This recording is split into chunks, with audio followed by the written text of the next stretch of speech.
I know I'm not the only person with this problem. If you have an issue with the Apple Pencil Pro squeeze menu, see how what just happened? Nobody knows. Basically what happened was I invoked the squeeze menu, and right now my setting, what that does is it brings up the quick menu, and I can edit that, of course, but if you bring that up accidentally when you're drawing and then your hand like toggles over one of those settings, you could just go and have something be all messed up. Or just, it's annoying just to have that continuously go off, even when you do want to be able to use this easy, quick shortcut. It's wonderful. But let's look at how you can actually adjust it. So you're gonna go to settings in your iPad.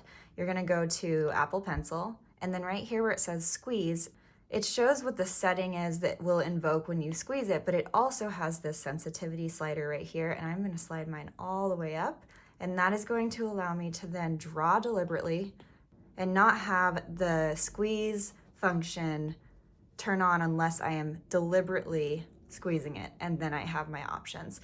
So I hope that helps somebody else because, yeah, if you're like me and you have this death grip, you don't wanna have to deal with that.